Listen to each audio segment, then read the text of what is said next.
கிளிநொச்சி பரவி பாஞ்சான் பகுதியில் ராணுவத்தினால் சுவீகரிக்கப்பட்டிருந்த காணியை விடுவிக்குமாறு வலியுறுத்தி நேற்று மீள ஆரம்பிக்கப்பட்ட கவனஈர்ப்பு போராட்டம் இரண்டாவது நாளாக இன்று முன்னெடுக்கப்பட்டுள்ளது.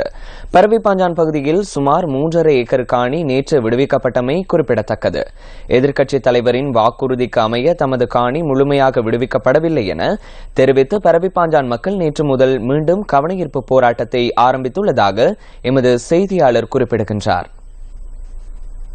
பரவிப்பாஞ்சான் மக்கள் தங்களுடைய பூர்வீக காணியை விடுவிக்க கோரி மீண்டும் தங்களுடைய போராட்டத்தை நேற்று ஆரம்பித்திருந்தார்கள். இரவு பகலாக தொடர்ந்து குறித்த போராட்டத்திலே தாங்கள் ஈடுபட போவதாக நேற்றைய தினம் குறிப்பிட்டார்கள். அந்த வகையில் தொடர்ச்சியாக இன்றைய தினம் கூட இரண்டாவது நாளாக தங்களுடைய போராட்டத்தை குறித்த பகுதி மக்கள் ஈடுபட்டு வருவதனை நம்மால் அவதானிக்கக்கூடியதாக இருக்கின்றது.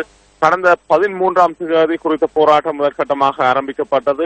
5 நாட்கள் தொடர்ந்த போராட்டத்தின் போது எதிர்க்கட்சித் தலைவர் அவர்கள் வழங்கிய வாக்குறுதிக்கு அமைய குறித்த போராட்டம் தற்காலிகமாக கைவிடப்பட்டிருந்தது.